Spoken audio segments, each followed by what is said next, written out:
राम राम राम। अखिल गुण निधान सच्चिदानंद घन करुणा वरुणालय भक्तवत्सल भगवान श्री पांडुरंगाच्या चरणावर मनपूर्वक साष्टांग आहे.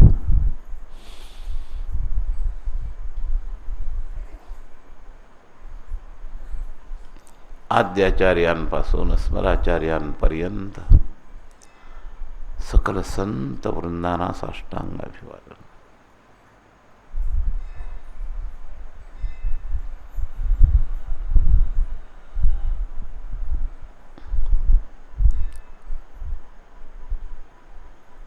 घोर कलियुगामध्ये उलट्या वाहत्या प्रवाहामध्ये भगवदाभिमुख होऊन पुरुषोत्तम मासामध्ये पुरुषोत्तम क्षेत्रामध्ये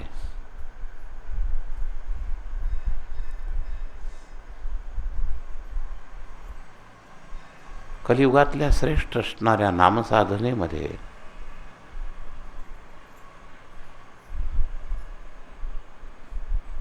सहभागी होणारे नामधारक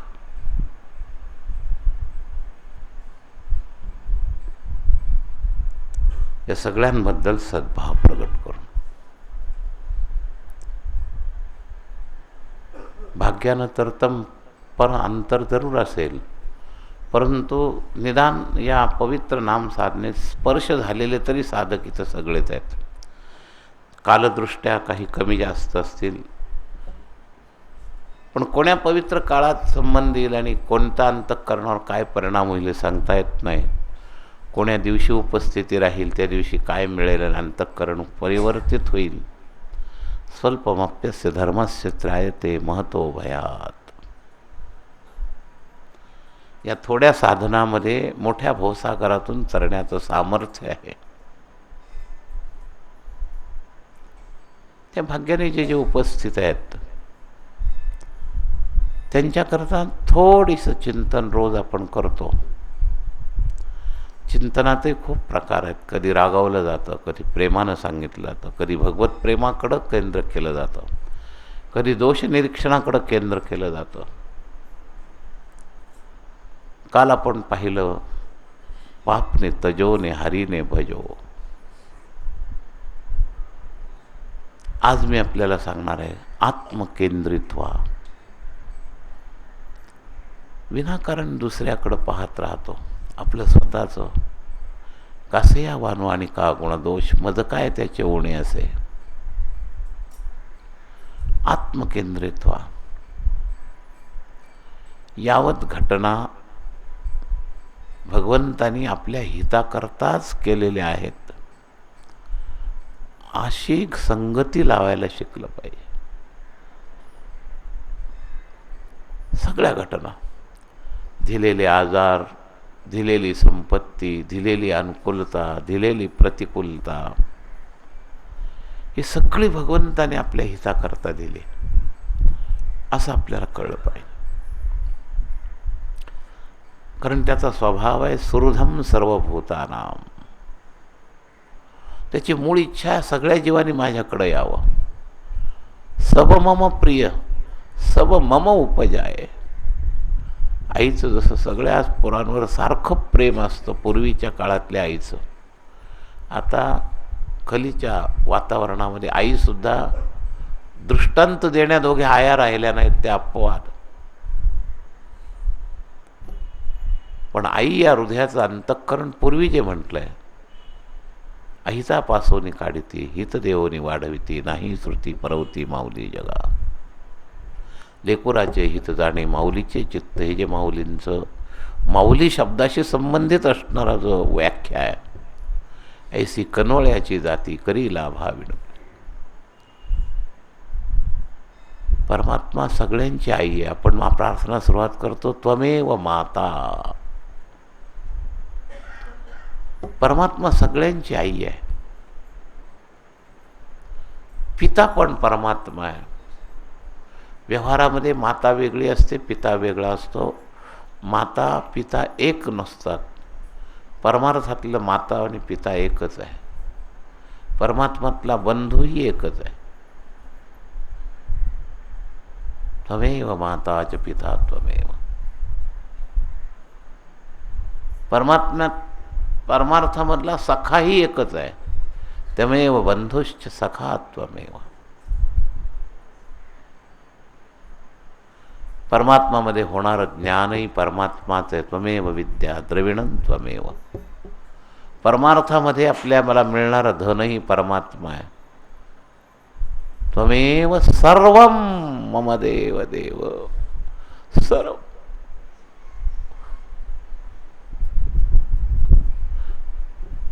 परमार्थ त्यावेळेला कळला समजावा. माझ्या जीवनाशी संबंधित येणाऱ्या सुखदुःखासहित, द्वंद्वासहित, अनुकूलतेसहित सर्वच्या सर्व परमात्मा आहे. त्वमेव सर्वं मम देव देव. दुःखरूपानं परमात्मा आहे, सुखरूपानं परमात्मा, अनुकूल रूपानं परमात्मा आहे, मान रूपानं परमात्मा आहे, अपमान रूपानं परमात्मा आहे. सर्व परमात्मा. परमात्मेशिवाय काही नाही. सर्वं खलु इदं ब्रह्म वासुदेव सर्वमिति स महात्मा सुदुर्लभा.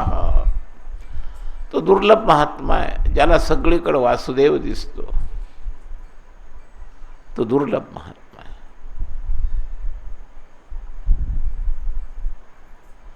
संतांच्या जीवनात तसं जे जाणवतं. भूत समोर प्रगट झालं नामदेव महाराजांच्या. भले पधारो लंबकना. देवा आज फार सुंदर रूप घेतलंस.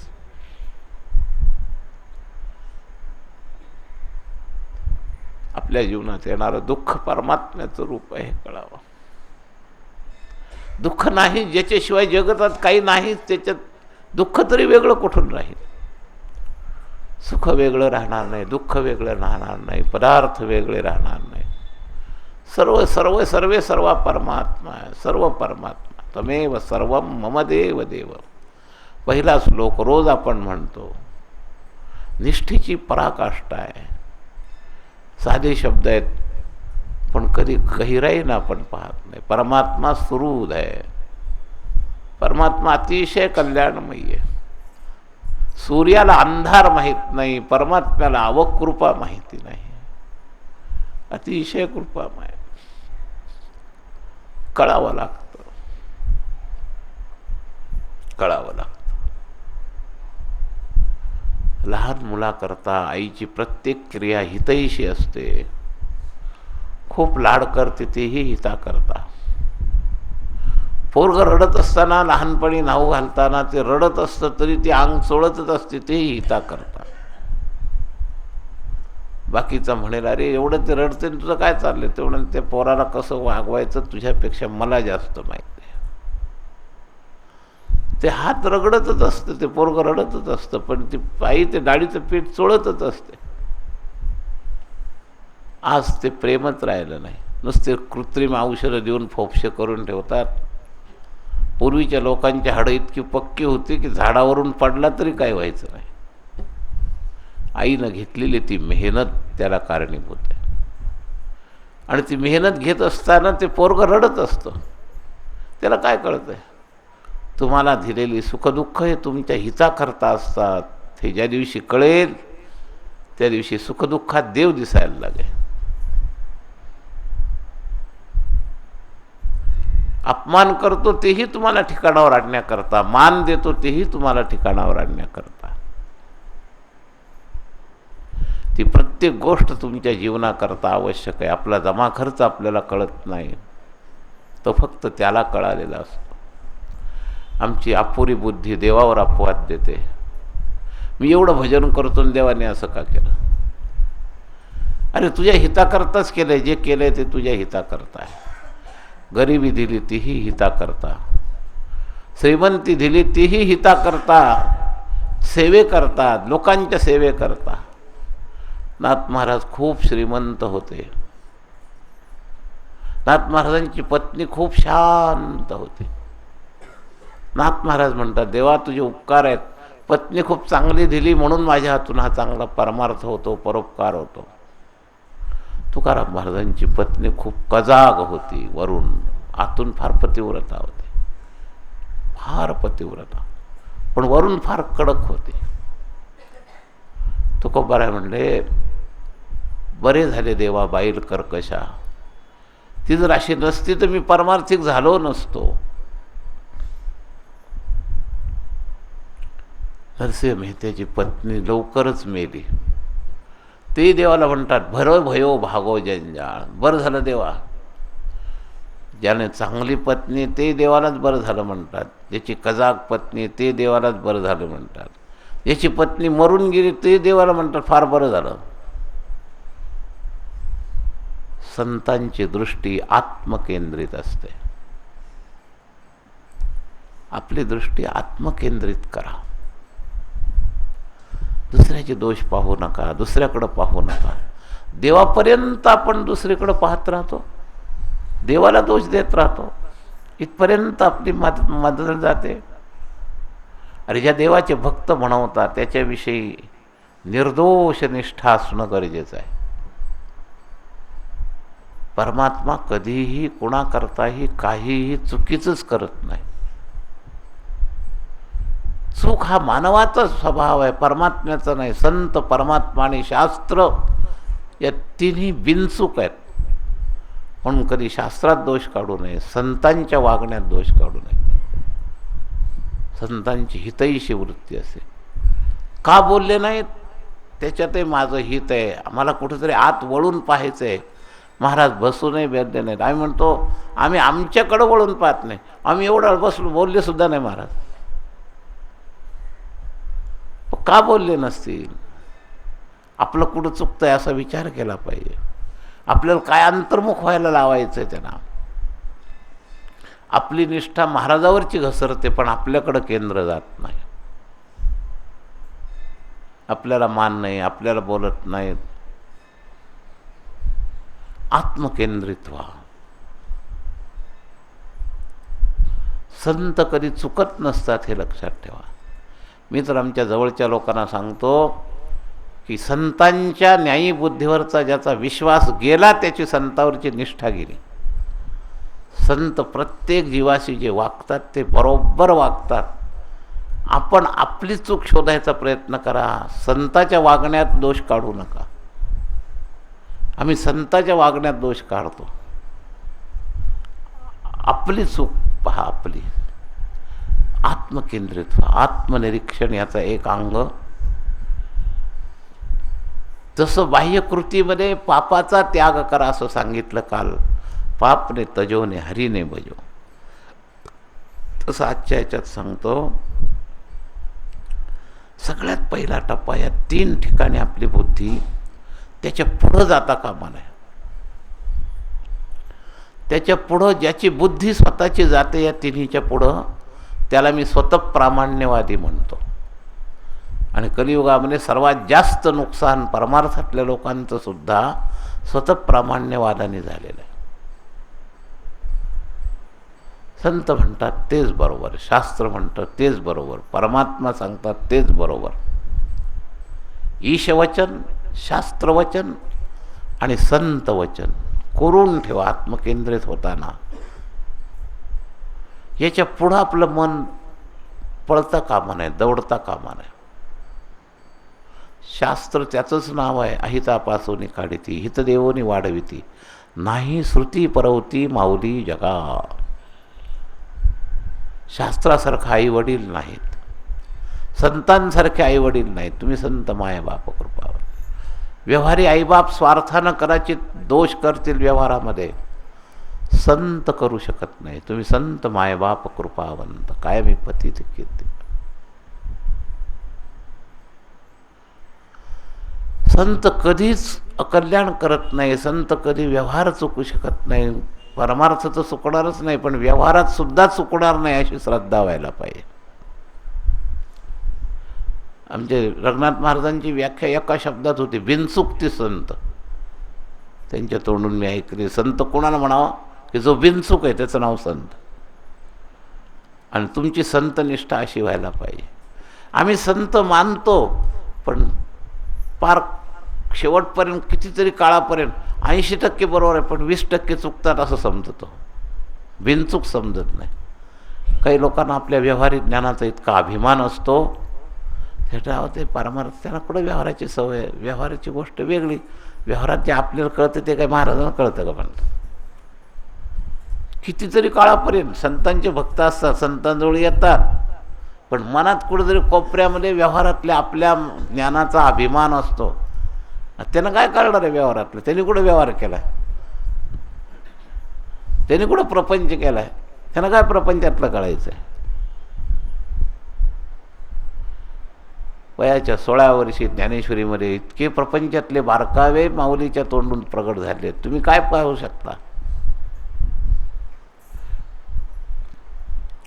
जे पुंचुक असतात, जे पूर्ण असतात, त्यांनाच संत म्हटलं जातं. आपल्या श्रद्धेला दिशा कशी पाहिजे, आपण तपशिलात भरकटतो, आणि त्या तपशिलात भरकटल्यामुळं आत्मकेंद्रितपणा आपला जो आहे ना तो घोटाळतो, लोककेंद्रित होतो, बुद्धिकेंद्रित होतो, आत्मकेंद्रित राहत नाही. त्यातले त्यात सगळ्यात जास्त दोष बुद्धिकेंद्रित. अरे दिलेली बुद्धी परमात्म्याने मूळ दिलेली शुद्ध होती, पण ती या जसं एखादी लोखंडाचा गोळा, त्याच्यावर काय परिणाम नाही होत, पण सोन्याचा गोळा सुद्धा फार दिवस जर मातीत लोळला तर त्याचा पिवळेपणा जातो. तसं देवाने दिलेल्या बुद्धीचा रंग या प्रकृतीत लोळल्यामुळं गेलेला आहे सगळ्यांचा, सोन्यासारखा राहिलेला नाही. ते सोनं मातीत जर पडलं काही दिवसांनी त्याच्यावर सुद्धा काळेपणा येतो.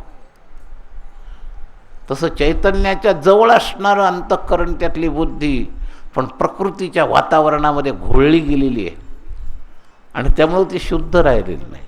पण आपण आपल्या बुद्धीला फार शुद्ध समजतो. कामाचा विकार, लोभाचा विकार, स्वार्थ, याच्यात ती लोळवून लोळवून लोळवून ती बुद्धी सदोष झालेली, आणि तरी आपण तिचा महिमा तिचा जास्त ठेवतो, त्या बुद्धीला प्राधान्य देतो. आणि म्हणून म्हणतो ऐकावे जनाचे आणि करावे मनाचे. अरे जनाकरता ठीक आहे ती म्हण, पण संताकरता आम्ही त्या जनाच्याच लेवलमध्ये संताला नेऊन टाकतो. अवद्यावस त्यांचं कामच आहे सांगायचं, आपल्याला जमल तेवढं करावं. ही बुद्धी आपली घोळलेली बुद्धी, त्या प्रकृतीच्या आवरणात घोळलेली बुद्धी संत वचनाचं महत्त्व करत नाही. संत वचनाचं जर महत्त्व ठेवलं, जीव संताच्या भाग्याचा उदय ते हे जुडी संत पाय.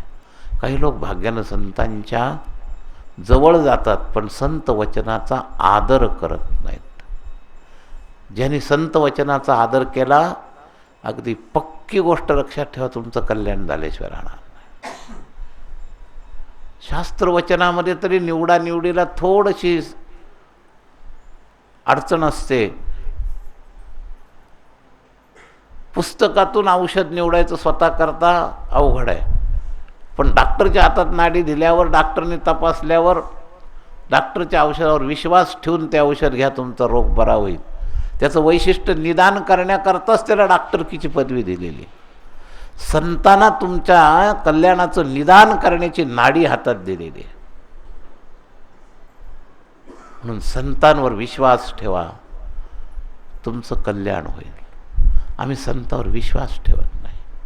तुकोबाराय म्हणले माझं कल्याण झालं केवळ एवढ्या एकाच गुणामुळं, संतांची पायी हा माझा विश्वास, सर्व भावे दास झालो, तीच माझे हित करीती सकळ, जेणे हा गोपाळ कृपा करे. फार गुण आहे. शास्त्र जे करत नाही ते संत करतात. भागलिया मज वाहतील कडी. शास्त्र कडेवर घेऊ शकत नाही, शास्त्र निर्देश करू शकतं.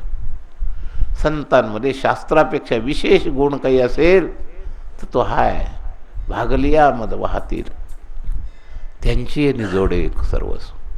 तुम्हाला एकच काम करायचं आहे. तो का म्हणे शेष सेवी नावडी, वचन न मोडी बोलिले ते म्हणतील ते वचन मोडू नका, बस त्यात तुमचं कल्याण आहे. दुर्भाग्यानं तुम्ही वचन मोडण्याची तुम्हाला दुर्बुद्धी झाली की समजावं जन्म मरणाच्या चक्रामध्ये मायेनं आपल्यावर विजय मिळवला आणि आपल्याला त्या चक्रात सापडवलं. आम्हाला संत वचन मोडायची दुर्बुद्धी होते. संत सांगत असत हिता करता, स्वार्थ काय आहे? मी एखाद्याला 2 दिवस राहा म्हटल्यामध्ये स्वार्थ काय? माझा काय स्वार्थ आहे? लोक त्याचा परिणाम करतात, जाऊ द्या महाराज गेल्यावर सोडत नाही, जायलाच नको, न जाण्यावर परिणाम करतात पण राहण्याचा उपयोग करत नाही. तुम्हाला राहा म्हणण्यामध्ये माझा स्वार्थ काय? भजन केलं तर त्याचं फळ तुमचं तुम्हाला मिळणार आहे, मला मिळणार नाही आहे. पण आम्हाला हे कळतच नाही. माझ्यावर उपकार केल्यासारखं महाराज म्हणतात म्हणून जाऊन यायला पाहिजे 4 दिवस, म्हणजे महाराजावर उपकार केल्यासारखं हे करतात. तुमच्या स्वतः करता तुम्हाला हे करायचं आहे असं वाटलं पाहिजे. कोणी एकही इथं माठात नसलं तरी माझं आत भजन चालू आहे, मला काय फरक पडणार आहे?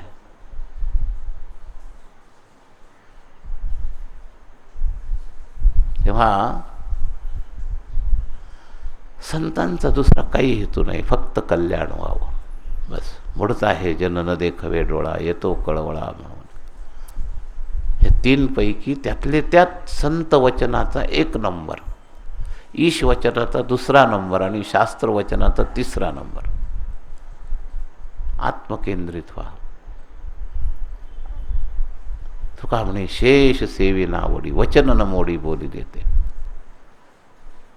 संतांचा हा अनुभव, तेच माझे हित करीती सकळ, जेणे हा गोपाळ कृपा करे.